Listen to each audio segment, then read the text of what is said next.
जय हिंद मेरे प्यारे दोस्तों, भास्कर जॉब एकेडमी में आपका स्वागत है। मैं हूं अग्रवाल सर और आज हम हाजिर हैं साइंस के अगले टॉपिक के साथ। इनसे पहले एक बात बताना चाहते हैं कि कुछ बच्चे लाइव चैट के दौरान या कमेंट के दौरान कुछ गलत शब्द का इस्तेमाल करते हैं। उनसे आग्रह है ऐसा आप नहीं करें, नहीं तो हमारे टेक्निकल टीम के द्वारा आप निष्कासित कर दिए जाएंगे, ब्लॉक कर दिए जाएंगे और फिर उन्हें पढ़ने का मौका नहीं मिलेगा। तो चलिए शुरू करते हैं। फिजिक्स में कल हम लोगों ने पढ़ा पदार्थ किसे कहते हैं। तो दुनिया की वे सभी चीज़ें जिसमें भार हो, द्रव्यमान हो, जो जगह छेंकता हो, उन सभी चीज़ों को हम क्या कहते हैं? पदार्थ कहते हैं, द्रव्य कहते हैं। ऐसा हम लोगों ने पढ़ चुका है। फिर हम लोगों ने पढ़ा कि पदार्थ 3 प्रकार के होते हैं। पदार्थ के 3 प्रकार हैं, 3 अवस्था हैं। कौन कौन सा? ठोस, द्रव और गैस। हम लोगों ने पढ़ा कि ठोस के अणु जो हैं वो काफ़ी सटे रहते हैं, नज़दीक रहते हैं, इसीलिए ये कठोर होते हैं, इसीलिए घनापन होते हैं। द्रव के अणु ठोस की तुलना में कुछ दूर हटे रहते हैं, ऐसा हम लोगों ने पढ़ा। और गैस के बारे में हम लोगों ने पढ़ा कि गैस के अणु काफ़ी दूर रहते हैं, ऐसा हम लोगों ने जाना। तो इनसे बहुत सारी पॉइंट निकल के आया था। उन पॉइंट के बारे में जानते हैं कि था कि एक गतिज ऊर्जा था कि किनका गतिज ऊर्जा अधिक होगा, किनका गतिज ऊर्जा कम होगा, ये आपको बताना है। तो आप बताइए, ठोस के अणु काफ़ी सटे रहते हैं, इन्हें गति करने के लिए स्पेस ही नहीं बचता है, अर्थात कम गति कर पाते हैं क्योंकि ये कठोर भी होते हैं। यही घनापन होने की वजह से ये कठोर भी होते हैं, मजबूत होते हैं। और इसमें देखिए कि इनके अणु के बीच गैपिंग काफ़ी है, ये काफ़ी दूर तक जा सकते हैं, इसीलिए इनके अणु तेज़ी से गति करते हैं। तो जिनके पास गति ज़्यादा होगा उनके पास गतिज ऊर्जा ज़्यादा होगा, अर्थात गैस का गतिज ऊर्जा सर्वाधिक। तो सवाल पूछे आपसे कि सबसे ज़्यादा गतिज ऊर्जा किसका होता है, ठोस का कि द्रव का कि गैस का? तो आप कहेंगे जी गैस का। जिसका गति ज़्यादा उसका गतिज ऊर्जा भी ज़्यादा। सबसे कम किसका हो जाएगा गतिज ऊर्जा? तो आप कहेंगे जी ठोस का, क्योंकि इनके अणु के बीच गति करने का स्पेस ही नहीं बचता है। इसी प्रकार से कई पॉइंट्स को डील किए थे, जैसे कि घनत्व था। घनत्व के बारे में हमने एक टेक्निकल पॉइंट बताया था कि घनत्व उसको कहिए, घनेपन से आप घनत्व का आइडिया लगाइए। घनेपन हम लोग कहते हैं क्या, ये घनावस्थी है। घनावस्थी का मतलब क्या हुआ कि घर काफ़ी नज़दीक होना, इसी को घनापन कहा जाता है। काफ़ी नज़दीक अगर घर है तो बोलेंगे घनावस्थी है ना। तो इसका मतलब क्या, जो काफ़ी नज़दीक रहेंगे उसको घनेपन कहेंगे, अर्थात उसका घनत्व ज़्यादा होगा।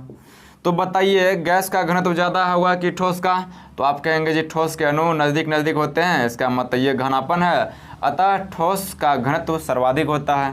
कहेंगे सबसे कम घनत्व किसका होता है? तो गैस का होता है। इसी प्रकार से हमने कई सारे पॉइंट को डील किया था। आप जाके पहला वीडियो देख सकते हैं जो नहीं देखे हैं, और वहाँ से जाके आप क्लियर कर सकते हैं और नोट्स बना सकते हैं। काफ़ी मज़ेदार नोट्स बनेगा अगर आप पर डे बनाते हैं।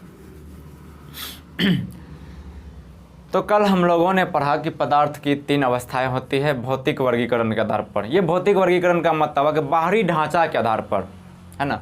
अब हम जानते हैं कि ठोस, द्रव और गैस के अलावा पदार्थ की 2 और अवस्थाएं भी होती है, जिसका नाम है, चौथी अवस्था का नाम है प्लाज्मा अवस्था, और एक 5वीं अवस्था है जिसका नाम है बोस-आइंस्टीन कंडेंसेट। तो कुल मिलाकर 5 अवस्थाएं हो गई। तो इसमें हम लोग पढ़ेंगे प्लाज्मा अवस्था, जिससे कि काफ़ी मात्रा में सवाल पूछे जाते हैं। अब सवाल यहाँ से क्यों पूछे जाते हैं? क्योंकि ठोस, द्रव, गैस के बारे में तो सभी स्टूडेंट को पता रहता है। जो कम स्टूडेंट को पता हो, सवाल वहीं से क्रिएट होगा, ताकि कुछ विद्यार्थी एग्जाम में छटेंगे, उन्हें छटनी भी तो करना है, इसीलिए।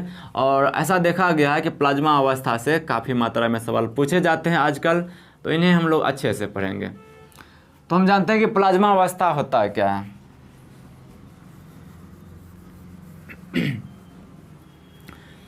हमें पता है कि गैस के अणु काफ़ी दूर तक हटे रहते हैं।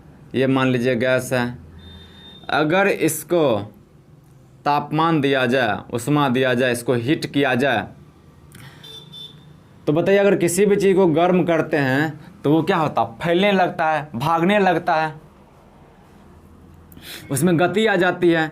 तो जैसे ही गैस के अणु को गर्म करते हैं इसमें गति बढ़ जाती है, गति बढ़ जाती है, ये एक दूसरे से टकराने लगते हैं गति के कारण। और जब ऊष्मा को और बढ़ाते हैं और काफ़ी बढ़ाते हैं, 20,000 डिग्री सी तापमान दे देते हैं, तो होता क्या है कि ये जो अणु है, ये जो एटम है, इसमें से इलेक्ट्रॉन बाहर निकलने लगते हैं। और आप केमिस्ट्री में पढ़े होंगे कि इलेक्ट्रॉन पर नेगेटिव चार्ज होता है, ऋण आवेश होता है, ये इनसे इलेक्ट्रॉन बाहर होने लगते हैं। और जब किसी एटम से इलेक्ट्रॉन बाहर होते हैं तो मतलब ये हुआ कि ऋणात्मक ऋणायन बाहर होना, और जब किसी से इलेक्ट्रॉन बाहर होते हैं तो उनके अंदर का जो चार्ज बच जाता है वो क्या हो जाता है, तो आप जानते होंगे धनात्मक हो जाता है। तो एक इलेक्ट्रॉन निकला ऋणात्मक, एक निकला और एक धनात्मक हो गया। इसी प्रकार से सभी अणु के साथ ऐसा ही होता है, सभी एटम के साथ ऐसा होता है। तो जितना ऋणात्मक निकलता है उतना ही धनात्मक भी होता है, ऋणात्मक धनात्मक ऋणात्मक धनात्मक। मतलब ये हुआ कि ये आयनीकृत हो जाता है, आयन के रूप में टूट जाता है। केमिस्ट्री में पढ़ेंगे आयन क्या होता है, जिसमें कि ऋणायन होता है, धनायन होता है। फिलहाल यहाँ पे शॉर्टकट में समझ लीजिए कि इनमें से इलेक्ट्रॉन निकलते हैं, इलेक्ट्रॉन पे नेगेटिव चार्ज होता है, फिर जो एटम बच गया वो पॉजिटिव हो जाता है, तो आयनीकृत हो जाता है। तो हम कहेंगे कि कितना ऊष्मा देना पड़ता है, तो आप कहेंगे जी 20,000 डिग्री सेल्सियस देने पर यह आयनीकृत हो जाता है। और आपको पता होगा कि जब आयनीकृत होता है तो इसमें से क्या होता है ये विद्युत का सुचालक हो जाता है, इसमें से विद्युत प्रवाहित किया जा सकता है, करंट विद्युत निकलेगा। तो आप बताइए कि पदार्थ की चौथी अवस्था प्लाज्मा जो है ये कौन सी अवस्था है, तो यह एक आयनिक अवस्था है। ये विद्युत का क्या होता है, तो आप कहेंगे जी ये विद्युत का सुचालक होता है। और आप एक चीज़ बताइए, अगर किसी चीज़ को आप काफ़ी गर्म करते हैं, किसी भी पदार्थ को काफ़ी गर्म करते हैं, बहुत ज़्यादा गर्म करते हैं, तो उसमें से चमक आने लगता है ना, ऐसा होता है ना, देखे होंगे। जैसे कोई लोहा है या कोई स्टील है, उसको गर्म करिए तो देखिएगा उसमें से काफ़ी चमक निकलेगा, चमकीला हो जाता है। तो यही कारण है कि सूर्य और तारे जो हमारे चमकते हैं, क्योंकि उसके अंदर कौन सी अवस्था होती है, प्लाज्मा अवस्था। इसी के कारण सूर्य और तारे चमकीले होते हैं। इनका प्रयोग कहाँ किया जाता है, तो इनका प्रयोग जो है वो किया जाता है, विसर्जन नलिका होता है। टीवी, पहले के ज़माने में जो टीवी हुआ करता था वो इस प्रकार से होता था, ये टीवी, इसी को विसर्जन नलिका कहा जाता है। ये टीवी, टेलीविज़न, इसके अंदर गैस भरा रहता था।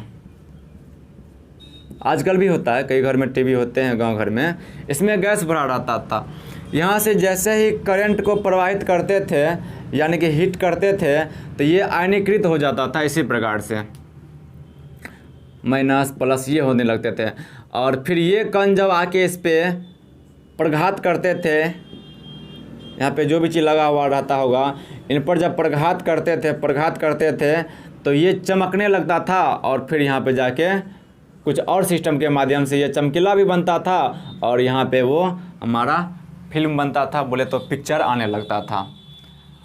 तो बताइए प्लाज्मा अवस्था का प्रयोग कहाँ किया जाता है, तो आप कहेंगे विसर्जन नलिका, यानी कि टीवी में, विसर्जन नलिका टेलीविज़न में।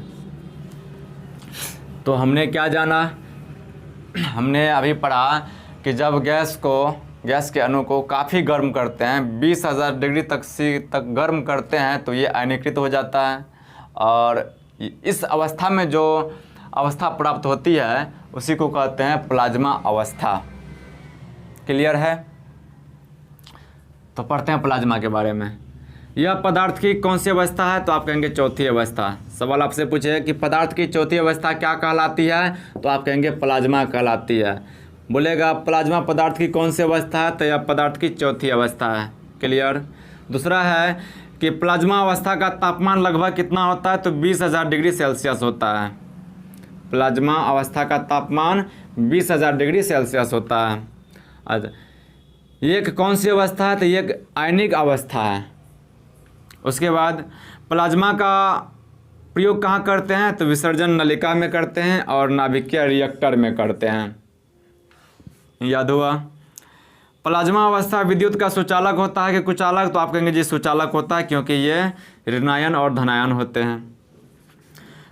फिर आगे आपसे पूछा जाएगा कि सूर्य और तारों की ऊष्मा और चमक का कारण क्या है, तो आप कहेंगे जी इसका कारण है प्लाज्मा अवस्था।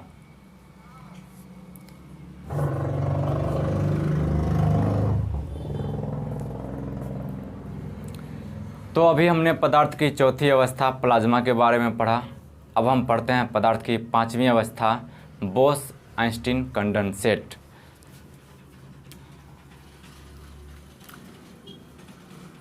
ये गैस के अणु हैं।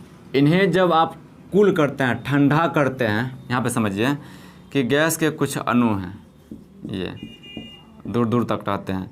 इन्हें जब आप कूल करेंगे, कूल बोले तो ठंडा करेंगे, तो आप बताइए कि ये अणु क्या होंगे। कोई भी चीज़ ठंडा होने पर सिकुड़ता है, तो ये थोड़ा आपस में नज़दीक आ जाएंगे, नज़दीक आ जाएंगे, पहले की तुलना में थोड़ा नज़दीक हो जाएंगे। और इन्हें अगर और भी ज़्यादा कूल किया जाए, काफ़ी ज़्यादा कूलिंग किया जाए, बहुत ठंडा किया जाए, बोले तो -273.15 डिग्री सी तक अगर इसको ठंडा किया जाए, कूल किया जाए, तो इनके अणु काफ़ी नज़दीक आ जाएंगे। ऐसा ही होता है। और ये तब एक बंडल के रूप में काम करने लगेगा। यहाँ पे काफ़ी सारे अणु थे, सबका अलग अलग काम था, सब अलग अलग गति कर रहे थे, लेकिन इन्हें जब आप काफ़ी ज़्यादा ठंडा करेंगे तो क्या होगा, ये सभी एक दूसरे से लगभग चिपक जाएंगे, पूरा नज़दीक आ जाएंगे, एक बंडल बन जाएगा, एक बंडल के रूप में काम करने लगेंगे। और ये सब मिला के एक ही काम करने लगेंगे, एक साथ काम करेंगे बंडल के रूप में। और इसी प्रकार का जो अवस्था प्राप्त होता है, इसी अवस्था को कहा गया है बोस-आइंस्टीन कंडेंसेट। ये कौन सी अवस्था है पदार्थ की, तो ये पदार्थ की पांचवी अवस्था होती है। तो अब बताइए पदार्थ की पांचवी अवस्था क्या है, तो बोस-आइंस्टीन कंडेंसेट, यह पदार्थ की पांचवी अवस्था है।